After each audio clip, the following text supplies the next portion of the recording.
Meu nome é Ildina Gomes, sou professora de Ciências do 7º ano e hoje nós vamos dar continuidade ao nosso estudo sobre a classificação dos seres vivos. Vem estudar comigo? Na nossa aula anterior foi lançada aqui a seguinte questão: por que classificar? Por que é tão importante classificar os seres vivos? Para introduzirmos esse tema, eu apresentei um exemplo do nosso cotidiano. Aqui na figura 1, nós encontramos objetos, né? Imagens de alguns objetos, de algumas roupas, calçados e acessórios. E na segunda figura, nós encontramos um armário e um mancebo. E eu solicitei que você fizesse o quê? Que você tentasse organizar os objetos da figura 1, organizasse no armário e no mancebo, mas que você tentasse levar em consideração que a classificação facilita a organização, a padronização e o rápido acesso às informações. Será que você fez direitinho? Vamos conferir? Na tentativa de concluir a atividade, o que foi que você levou em consideração logo de início? Você teve que levar em consideração as características dos objetos para poder organizá-los. Então, para isso, você levou em conta critérios. Você utilizou critérios de organização e também o seu lado pessoal. Muito daquilo que você já conhece sobre organização e sobre esses objetos, você também teve que levar em conta. Vamos analisar a imagem? Um exemplo aqui do tênis. Pelos critérios de organização que você está utilizando e que estão na sua cabeça e na cabeça de muitas pessoas, e até na minha, você jamais pegaria esse tênis e colocaria aqui pendurado no mancebo. Concorda comigo? A mesma coisa em relação a esse casaco ou blazer, né? E que já tem até um cabidezinho sugestivo. Você poderia pendurar aqui ou aqui. Mas com certeza você jamais pegaria essa roupa e colocaria aqui embaixo. Jamais. De acordo com o conhecimento que você tem e dos critérios que você está utilizando, você com certeza iria pendurar a roupa aqui. Parabéns para você que acertou. Nós temos também aqui um segundo ponto, que eu vou propor agora um outro tipo de organização. Agora vamos tentar organizar esses mesmos objetos utilizando as seguintes categorias. Letra A, roupas casuais, roupas de inverno e letra C, acessórios e calçados. Vamos lá. Letra A, roupas casuais. Essa daqui colocaria lá, essa daqui e essa daqui, certo? Todos iriam para onde? Para as roupas casuais. Letra B, roupas de inverno. Essa daqui e essa daqui. Essa, embora não tenha mangas, né? Mas ela tá parecendo assim ser grossa, ser feita de lã, né? E que serve para o inverno. Então ficaria aqui na letra B.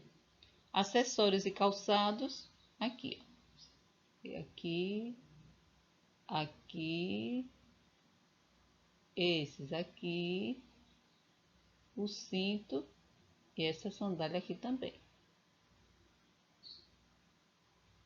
Não ficou bom dessa forma?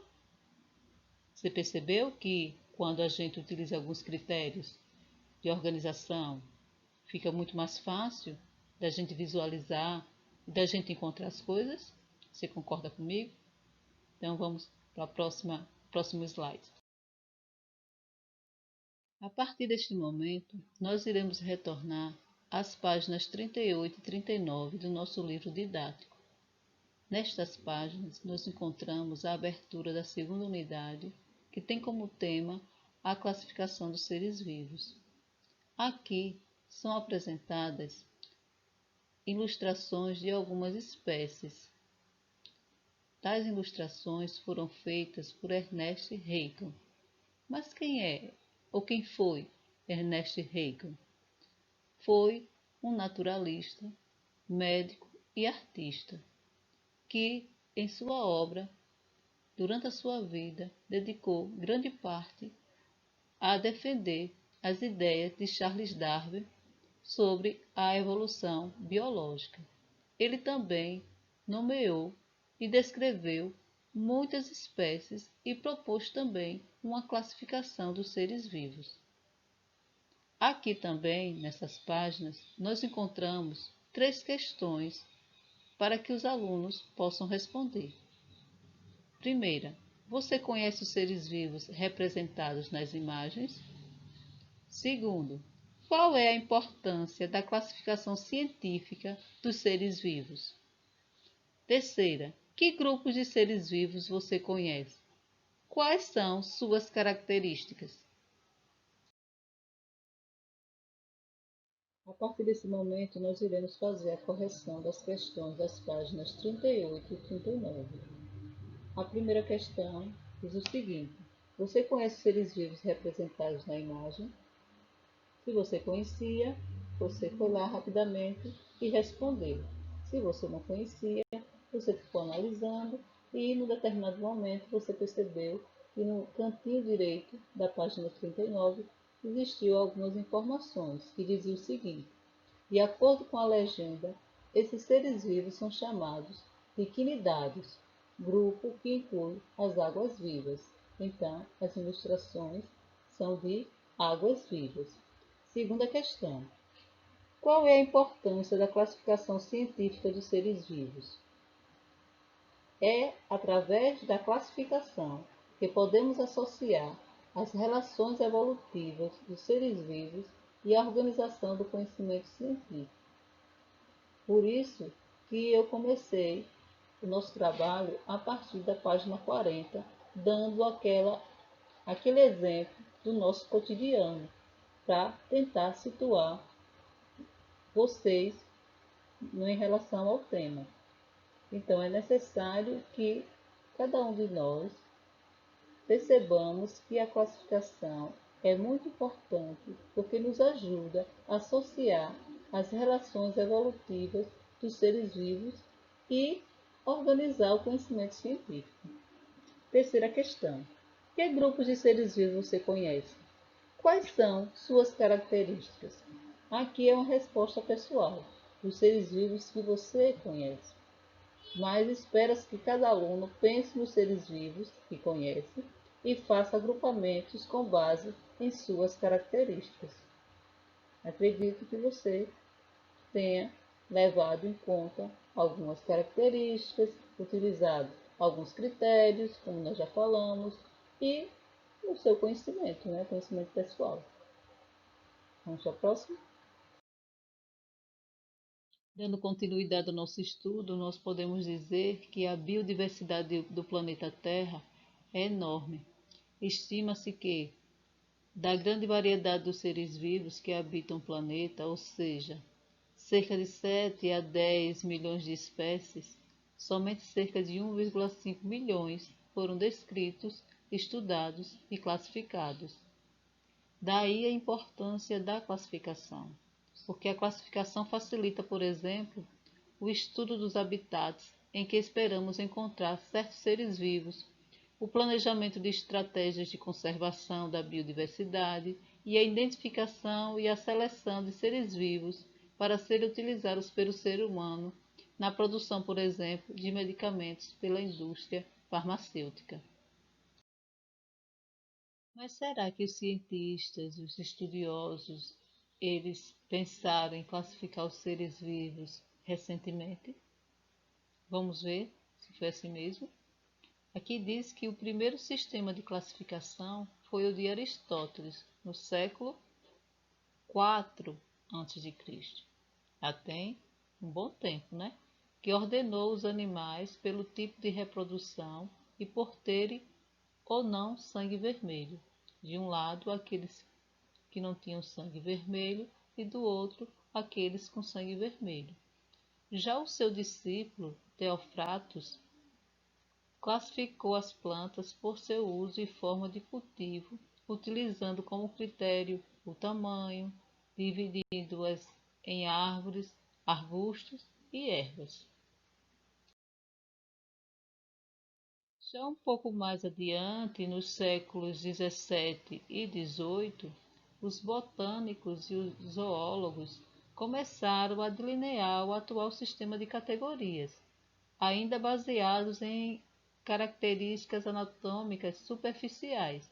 No entanto, como a ancestralidade comum pode ser a causa de tais semelhanças, esse sistema demonstrou aproximar-se da natureza e continua sendo a base da classificação atual. Linneu fez o primeiro trabalho extenso de categorização em 1758, criando a hierarquia atual. No estudo da classificação dos seres vivos, nós precisamos entender as categorias taxonômicas.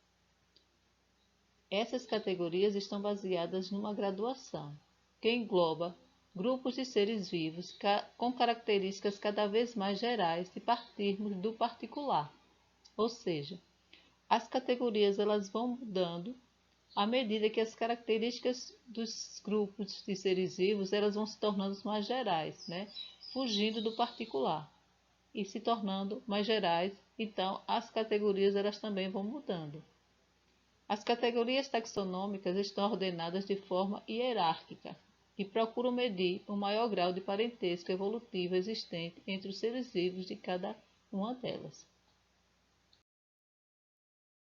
Por exemplo, espécies com características em comum constituem um gênero. Esses, né, constituirão uma família e essas formarão uma ordem. As ordens, com suas características coincidentes, formarão uma classe e o conjunto dessas, o filo, ramo ou divisão. O conjunto dos filos forma, finalmente, o reino. Como nós podemos perceber aqui, nesse gráfico, né? Níveis de classificação biológica. Primeiro vem a espécie, depois gênero, depois família, ordem, classe, filo e reino, que engloba tudo. Veja essa imagem que ela representa muito bem o que nós estamos falando. No estudo da classificação dos seres vivos, é de extrema importância nós conhecermos a nomenclatura científica. A classificação de uma espécie inclui a sua nomenclatura, de modo que ela possa ser identificada com facilidade, independente do local do mundo onde esteja o pesquisador e também independente do idioma que ele fale.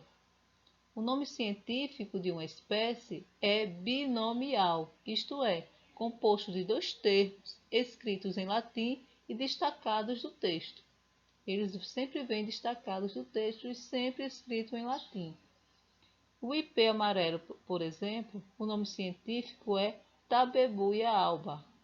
O primeiro termo, né, o tabebuia, indica o gênero ao qual a árvore, o ipê, pertence e deve ser escrito com letra maiúscula, inicial maiúscula. Os dois termos juntos, o tabebuia alba, indicam o que? A espécie. Já o segundo termo, o alba, é escrito com inicial minúscula e nunca deve ser escrito sozinho, sempre acompanhado do anterior, nunca sozinho.